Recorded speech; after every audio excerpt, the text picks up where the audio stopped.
The emergency lights flashed red across the massive council chamber on Kepler Station. Ambassador Veltar stood at the center podium, his crystalline hands shaking as he held the datapad containing the death toll from his homeworld. His voice cracked as he spoke to the assembled representatives of 12 different species. 3 billion of my people are gone. The Zephyrians consumed them all in less than 6 hours. The Altarian delegate's words sent ripples of fear through the chamber. Admiral Kate Morrison sat in the human section, her weathered face showing no emotion as she watched the panic spread among the alien representatives. She had seen this before during the Centauri Wars, but never on this scale. The holographic display above the podium showed the devastation, entire continents stripped bare, oceans boiled away, and massive biomechanical constructs feeding on the planet's core. Council Prime Nexus, the artificial intelligence that governed galactic law, processed the incoming data with mechanical precision. Threat assessment confirms previous reports. The Zephyrian Empire has returned from dark space, with technology exceeding all known parameters. Current galactic defense forces show 0% effectiveness against their adaptive shielding systems. The Corvani representative, a tall being with 4 arms, stood up from his seat. My fleet engaged them at Rigel 7. They didn't just destroy our ships. They absorbed them, turning our own weapons against us. This isn't conquest. This is consumption. Admiral Morrison activated her communication link to Earth. The response came back within minutes, encoded in old military protocols that hadn't been used in 50 years. General Rick Stone's voice was calm but carried an undertone that made her spine straighten. Kate, we've been monitoring the situation. The Joint Chiefs are already moving assets into position. How bad is it out there? Bad enough that they're about to invoke Article 7, she replied, watching as Ambassador Veltar consulted with the other non-human delegates. The humans had signed the Terran Accords decades ago, agreeing to serve as the galaxy's ultimate protectors in exchange for certain considerations. Most species viewed it as a formality, a way to make humanity feel important while keeping them occupied with peacekeeping duties. The Draconic Ambassador, her scales shifting color with agitation, addressed the chamber. The Zephyrians are not like the pirates or raiders we've faced before. They consume entire star systems, using the populations as fuel for weapons that can tear holes in space itself.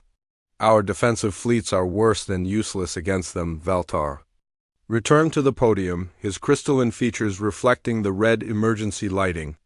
We have exhausted all conventional options. The Zephyrians have already begun their assault on the core worlds.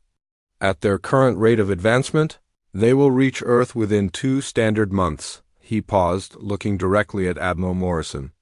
The Altarian Republic formally requests activation of Article 7 of the Terran Accords. The chamber fell silent. Even the constant hum of the station's life support system seemed to quiet as the implications sank in. The Corvani delegate spoke first. You're asking them to unleash their war machine. Are you certain this is wise? Wise or not, it's our only option, Veltar replied. We've seen what happens when civilized warfare meets absolute consumption. The Zephyrians don't negotiate, they don't retreat, and they don't stop. They will consume every living thing in this galaxy unless something stops them. Admiral Morrison stood, her uniform bearing decorations from conflicts most species had never heard of. On behalf of the Terran Federation, I accept the formal request for protection under Article 7. General Stone, you heard the man. Give the order. The communication link crackled with static before Stone's voice came through. All commands, this is Terra Prime Code Black authorization confirmed. Activate Protocol Omega. Repeat, activate Protocol Omega immediately. The galaxy has asked for protection. Give them what they asked for. The alien representatives watched as Admiral Morrison's expression changed. The diplomatic mask fell away, replaced by something that made several delegates step back from their seats. You should know what you're asking for, she said quietly. When humans agree to protect something, we don't do it halfway. We don't do it gently. We do it completely. The Draconic Ambassador's scales shifted to a deep purple. What exactly are you saying, Admiral? I'm saying that for 50 years you've known us as explorers, traders, and peacekeepers. You've seen our science vessels and our diplomatic corps. You've watched us settle disputes and negotiate treaties. Morrison's voice carried an edge that made the translator system struggle to convey the proper tone. You've never seen what we really are deep beneath Earth's surface in facilities that have been dormant for decades. Massive machines began to awaken. The Human Defense Corporation's hidden factories roared to life, producing weapons and ships at an industrial scale that would have horrified the Galactic Council if they had known it existed. Throughout human space, reserve fleets emerged from concealed bases, their crews trained for scenarios that other species couldn't imagine. Veltar looked at the human admiral with a mixture of hope and growing concern. Admiral Morrison, exactly what have we awakened? Kate Morrison smiled, but there was no warmth in it. You begged for protection from something that consumes galaxies. You're about to learn why nothing has ever successfully invaded human space. Zephyrians think they're the apex predators of the universe. She turned toward the chamber's main display, where reports of new Zephyrian attacks were streaming in. They're about to meet the species that turned warfare into an art form. The station's communication systems began receiving coded transmissions from across human space.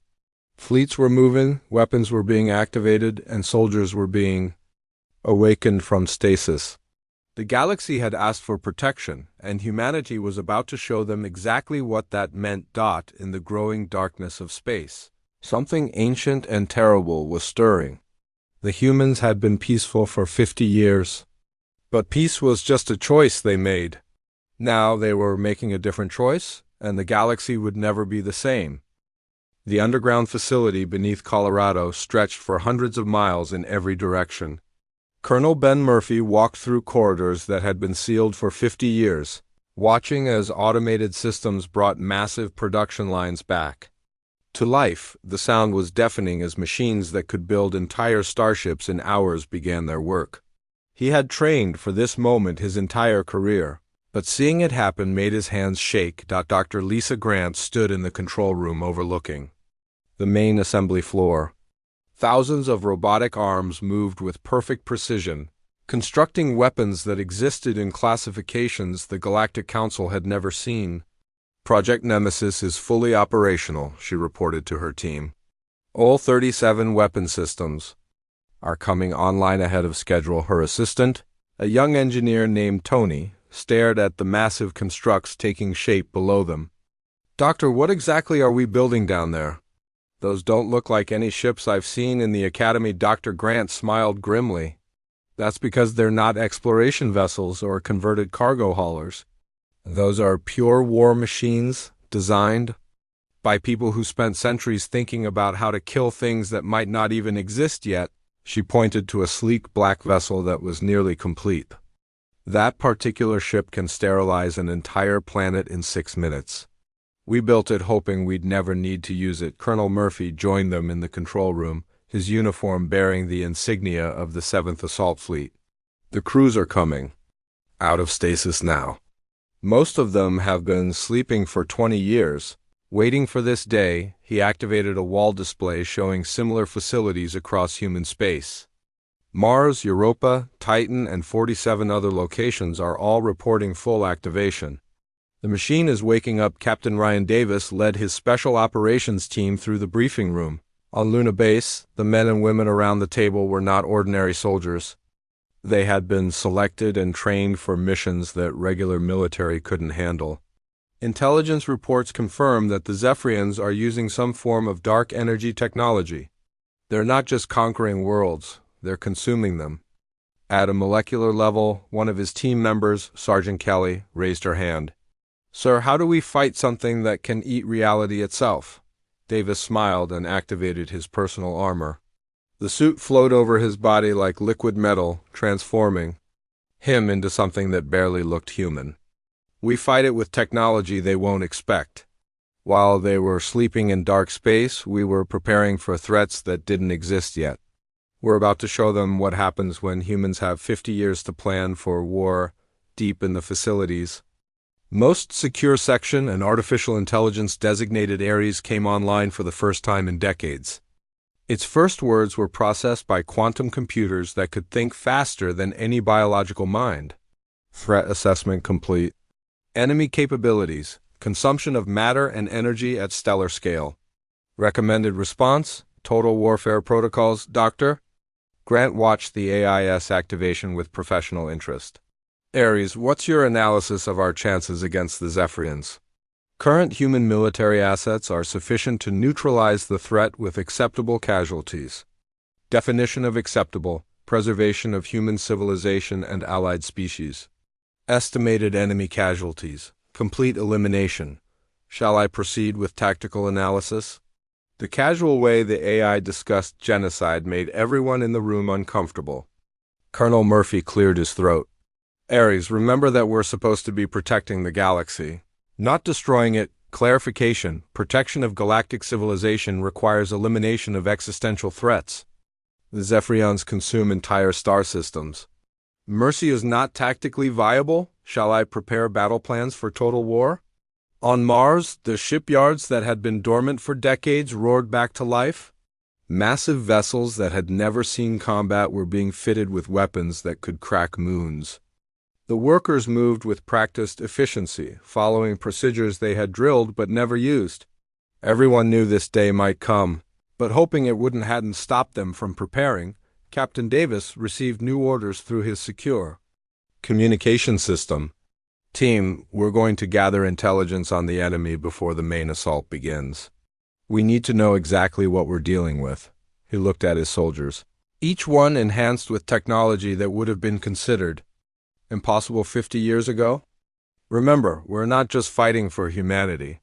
We're fighting for every species in the galaxy. The 7th Assault Fleet began forming up in the outer system. Ships that had been scattered across human space for decades came together in formations.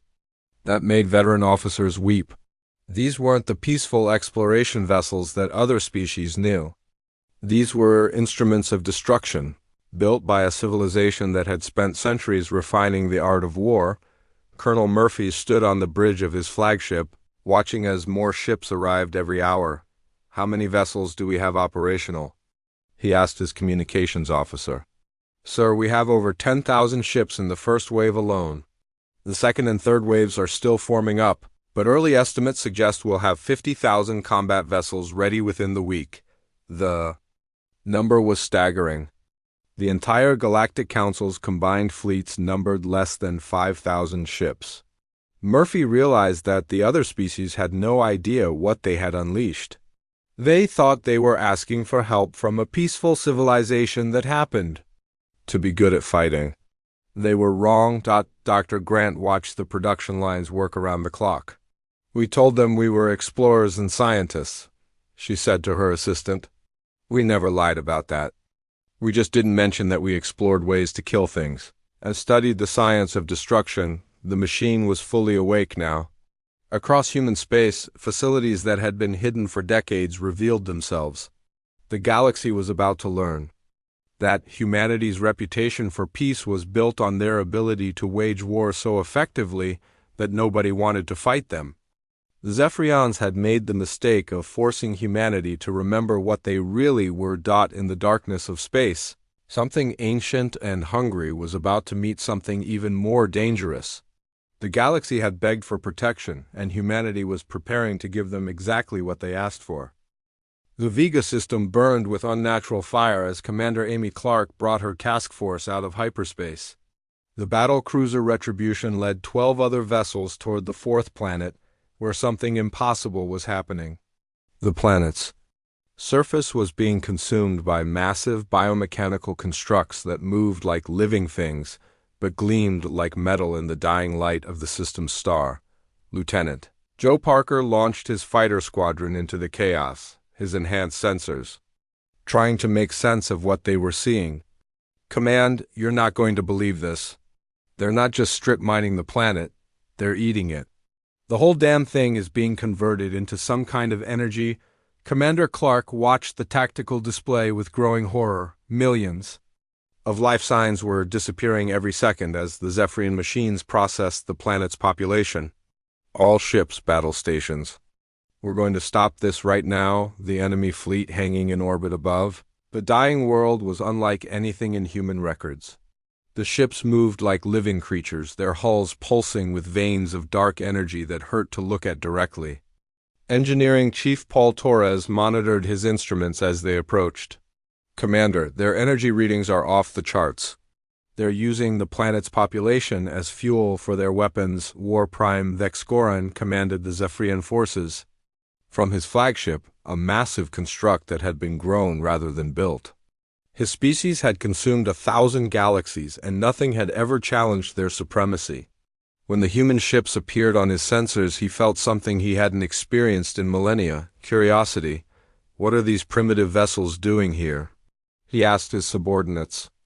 "Their technology appears to be centuries behind our own. The first human ship to engage fired weapons that shouldn't have worked." The quantum disruption cannons tore through Zephyrian shielding like it didn't exist, turning their massive war vessels into expanding clouds of superheated plasma. Commander Clark watched with satisfaction as 3 enemy ships died in the first salvo. "All ships weapons free. Show them what happens when they threaten our galaxy." Lieutenant Parker dove his fighter through the enemy formation, his enhanced reflexes allowing him to dodge attacks that move faster than light. His squadron followed, their small ships dancing between the massive Zephyrian constructs like angry insects. But these insects carried stingers that could crack starship hulls. The battle that followed defied every tactical manual in the galaxy. The human ships moved with a precision that suggested they weren't just fighting this engagement, but every possible variation of it simultaneously. Their weapons adapted in real time, learning from each impact and becoming more effective with every shot. Vexcoran watched in growing alarm as his forces were systematically destroyed. "How are they doing this?"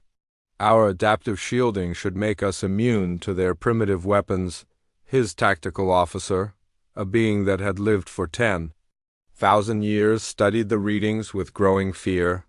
"War Prime, their weapons are adapting faster than our defenses. They're not fighting us. They're solving us like a mathematical equation, engineering." Chief Torres monitored the performance of their experimental systems with professional pride. "The quantum disruption cannons are working perfectly.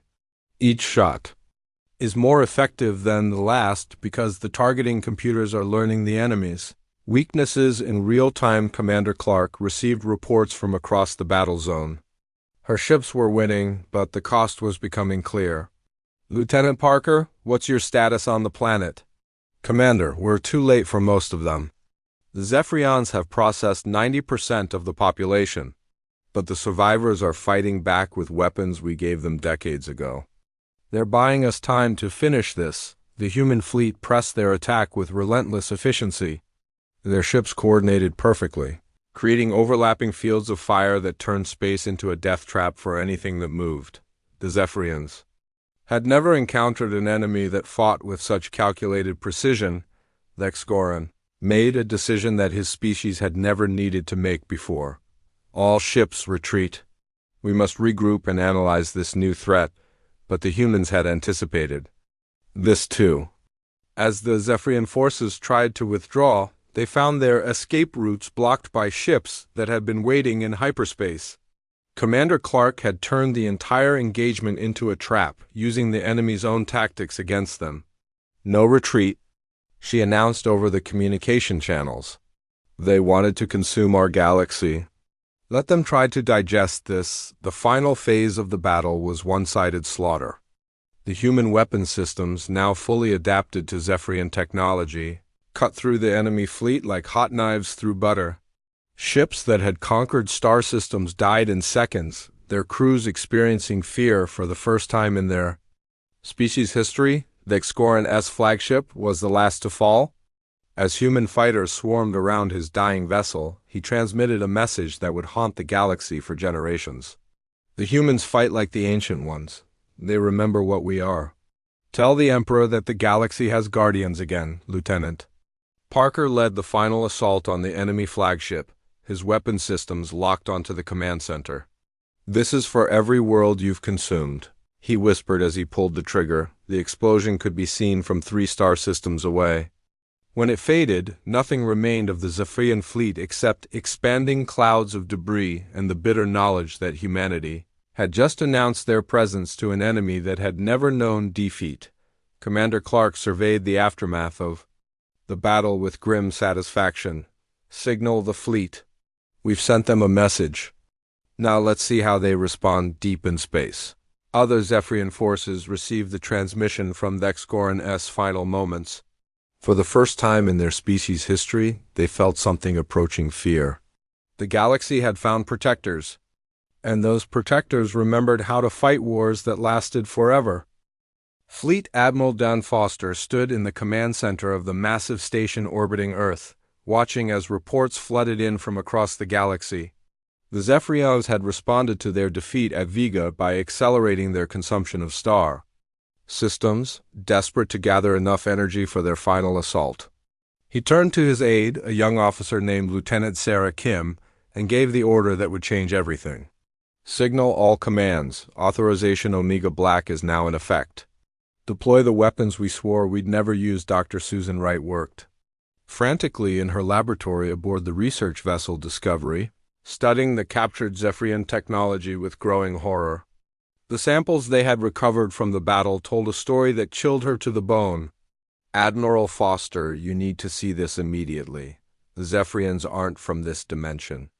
They're refugees. Her analysis revealed the truth about humanity's enemy. The Zephyrians had consumed their original galaxy so completely that they had collapsed their entire dimension into nothingness. They had been fleeing through the void between realities for millions of years, searching for a new home. Every galaxy they encountered became fuel for their desperate journey. They're not evil, Dr. Wright explained to the assembled command staff. They're dying. Their entire species is running from something they created, and they're consuming everything in their path because it's the only way they can survive. Fleet Admiral Foster processed this information with the cold logic of a career military officer. Doctor, I don't care if they're refugees or conquerors. They're trying to consume our galaxy, and that makes them a threat that needs to be eliminated on the ground. Major Carl Johnson led the first human assault on a Zephyrian-controlled world. His soldiers moved through the transformed landscape. Like ghosts, their advanced armor making them nearly invisible to enemy sensors. The planet's surface had been converted into a living factory, with massive biological constructs processing the atmosphere itself into usable energy. Squad leaders, remember your training. These aren't normal enemies. They can adapt to conventional weapons in real time. Use the new equipment and don't get attached to any particular tactic. The soldiers under Johnson's command were barely recognizable as human anymore. Their battle armor didn't just protect them, it enhanced them beyond normal biological limits. They could survive in vacuum, see across the entire electromagnetic spectrum, and process information faster than any unenhanced human mind could handle. The battle for the planet's surface was unlike anything in military history. The Zephyrians threw everything they had at the human forces, but every attack was countered with weapons that seemed to violate the laws of physics. Human soldiers carried rifles that fired bullets made of compressed space-time, grenades that created miniature black holes, and armor that could phase through solid matter. Deep in the heart of Zephyrian space, Emperor Kethmander awakened from his million-year slumber. His ancient consciousness stirred as reports reached him of impossible defeats. His species had conquered 1,000 galaxies, but they had never encountered resistance like this. The humans fought with a precision that suggested they had been preparing for this war since before his species had left their original dimension. Bring me the war records, he commanded his subordinates. I want to know everything about these creatures. The data his servants brought him was disturbing. The humans didn't just fight wars, they studied them. They had spent centuries analyzing every possible threat, building weapons for enemies that didn't exist, and training soldiers for battles that might never come. They had turned preparation for war into a science more advanced than anything the Zephyrians had ever encountered, Fleet Admiral Foster authorized the deployment of humanity's most carefully guarded secret, weapons that could attack reality itself. The first target was a Zephyrian fleet that had been preparing to assault the core worlds. One moment the fleet existed, the next it was simply gone, erased from space-time as if it had never been. "Sir, the reality disruptors are working perfectly," reported his tactical officer. "The entire enemy fleet has been removed from existence. No debris, no energy signatures, nothing." Dr. Wright watched the readings from her laboratory with growing unease. "Admiral, what we just did violates every law of physics I know." "We didn't destroy that fleet. We made it so it never existed in the first place." "Good," Foster replied coldly. "The galaxy asked for protection. We're giving it to them. Major Johnson's forces completed their mission on the Zephyrian world, but the victory came at a cost. The planet itself was dying, its ecosystem too damaged by the enemy's consumption to support life. Command, the world is lost. We stopped them, but there's nothing left to save," the pattern repeated across dozens of star systems.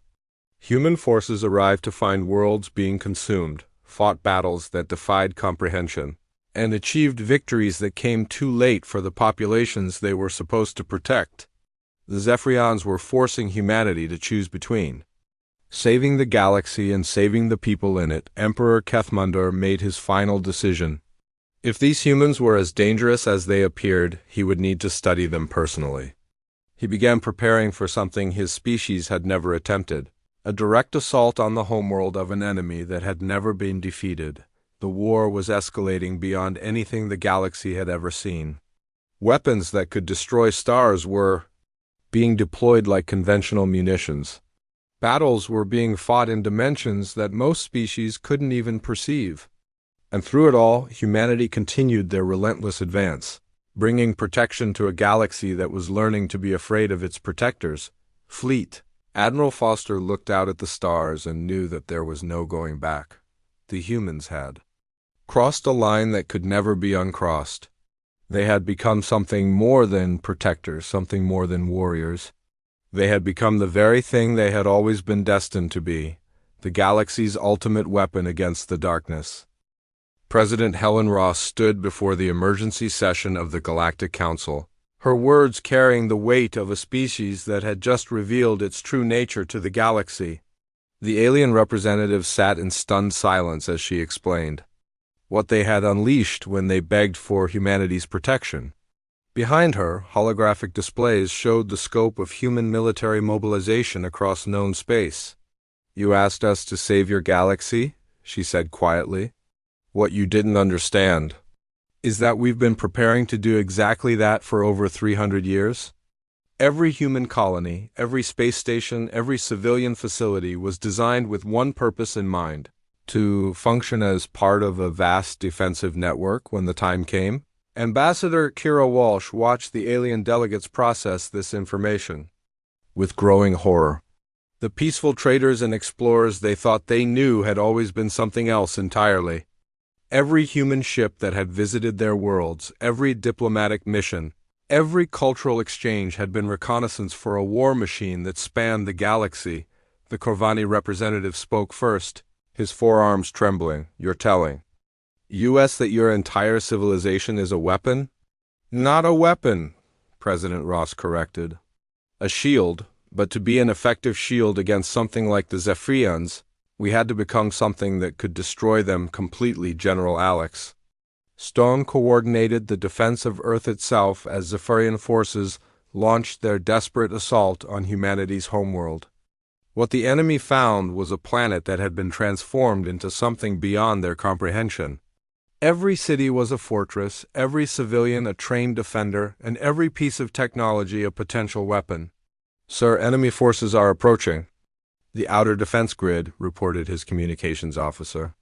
"They're bringing everything they have left." Stone smiled grimly as he watched the tactical displays. "Good, let them see what happens when they attack the homeworld of a species that's been planning for this exact scenario since before they learned to leave their original planet." The Zephyrian assault fleet was massive, representing the combined remnants of their once mighty empire. Emperor Kethmundar himself led the attack, His ancient consciousness focused entirely on understanding the humans who had brought his species to the brink of extinction. As his forces approached Earth's orbital defenses, he expected to find the usual collection of defensive platforms and patrol vessels. Instead, he found a planet that fought back like a living thing.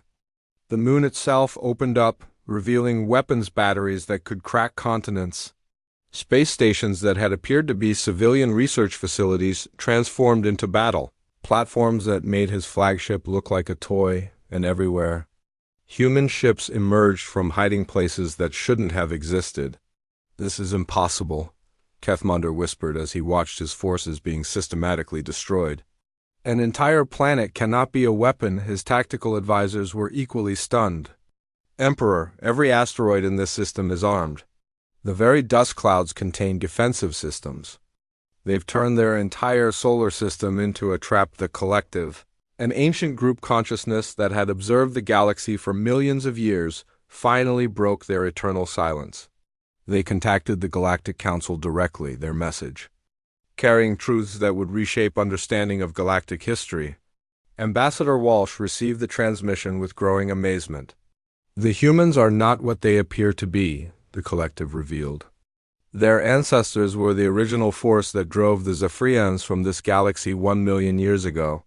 The species you know as peaceful explorers are the descendants of the galaxy's previous guardians." President Ross felt the weight of inherited responsibility as the collective's message was shared with the assembled delegates. "We didn't choose this role," she explained. "It was chosen for us by genetics we barely understand and instincts we've carried for 1 million years. When you asked for protection, you awakened something that had been sleeping in our DNA since. Our species first looked at the stars." General Stone watched as Earth's defenses systematically dismantled the Zephyrian assault fleet. "All civilian populations remain in your shelters. The planet's automated defense systems are handling the situation. Repeat, Earth itself is fighting this battle." The truth was even more disturbing than the aliens could have imagined. Humanity's entire civilization had evolved around the principle that they were guardians of the galaxy. Their art, their literature, their philosophy, their technology, everything about their culture was shaped by the unconscious knowledge that someday they would need to defend all life against something terrible. Ambassador Walsh struggled to explain this to species that were now terrified of their protectors. "We didn't lie to you about being peaceful. We are peaceful. But our peace exists because we're prepared for war on a scale you can't imagine. Every human child learns to fight before they learn to walk. Every human colony is placed where it can defend the maximum number of systems. Every human invention is designed to serve both peace and war." The battle for Earth lasted 6 hours. When it ended, the Zephyrian assault fleet no longer existed. Emperor Kethmander's flagship drifted powerless in space, its ancient occupant finally understanding what his species had encountered. These weren't just another race of primitives to be consumed. They were the ultimate expression of evolution's response to extinction-level threats. President Ross addressed the galaxy one final time as the smoke cleared from humanity's homeworld. "You begged us for protection, and we gave it to you. But protection comes with a price. You'll never look at humans the same way again, and you'll never feel truly safe unless we're watching over you." The collective's final message was the most disturbing of all. The galaxy has guardians again, but guardians who can destroy entire fleets with a thought, who can erase enemies from existence itself, who can turn entire star systems into weapons. The question is not whether they can protect you. The question is what they might become. The alien delegates sat in silence as they realized what they had done. They had asked for protection from one monster and awakened another. The difference was that this monster was on their side, as long as they never gave it a reason to turn against them. Admiral Kate Morrison stood on the bridge of the massive dreadnought Vengeance as it prepared to enter the dimensional rift that would take them into dark space itself. The combined human fleet stretched behind her for thousands of kilometers, every ship equipped with weapons that could rewrite reality. She had seen many wars in her lifetime, but this would be the war to end all wars. All ships, prepare for dimensional transition. We're going to end this threat where it began. The journey into dark space was like traveling through a nightmare. Commander Amy Clark, now commanding the entire human fleet, watched as her ships passed through layers of reality that had been consumed by the Zephyrians over millions of years. The readings on her instruments showed the remnants of countless galaxies, all reduced to raw energy that powered the enemy's desperate flight from their own destruction. Fleet Admiral Morrison were detecting massive energy signatures ahead. It looks like the Zephyrians have been building something in here for a very long time. What they found in the heart of dark space was beyond comprehension. The Zephyrians had constructed a massive engine from the remains of their original dimension, a device that could consume entire realities and convert them into fuel for their journey. Emperor Kethmander waited for them there, his ancient form sustained by the energy of 1 billion dead worlds. "So, you have come to face me in the place where your ancestors first drove us into exile," he said, his voice carrying across the void through means that violated physics. "You cannot destroy what we have built here. This engine will consume your reality just as it consumed ours." Admiral Morrison listened to the alien emperor's words with the patience of someone who had spent a lifetime preparing for this moment. "You're right about one thing. We can't destroy what you've built. But we can do something much worse." The human fleet deployed in formations that had been planned for centuries. Every ship knew its role in the coming battle. Every weapon had been designed for this specific target. But the Zephyrians had prepared too, using the energy of consumed galaxies to create defenses that should have been impossible to breach. Commander Clark coordinated the assault from her flagship, watching as human weapons clashed with technology that had been refined over millions of years. "All ships begin Phase 1. Target the dimensional stabilizers. We're going to collapse this entire pocket of space." The battle that followed was fought across multiple dimensions simultaneously. Human vessels phased in and out of reality, attacking targets that existed in spaces between spaces. The Zephyrians responded with weapons that could tear holes in the fabric of existence itself, but they discovered that humans had learned to fight in broken reality. Emperor Kethmander watched in growing horror as his ultimate defenses were systematically dismantled. "This is impossible. You cannot have advanced so far in such a short time. We have had millions of years to perfect our technology. You had millions of years to run and hide." Admiral Morrison replied as her ship's main guns charged for the final assault. "We had millions of years to remember what you were and plan for your return." Every human who ever lived contributed to this moment.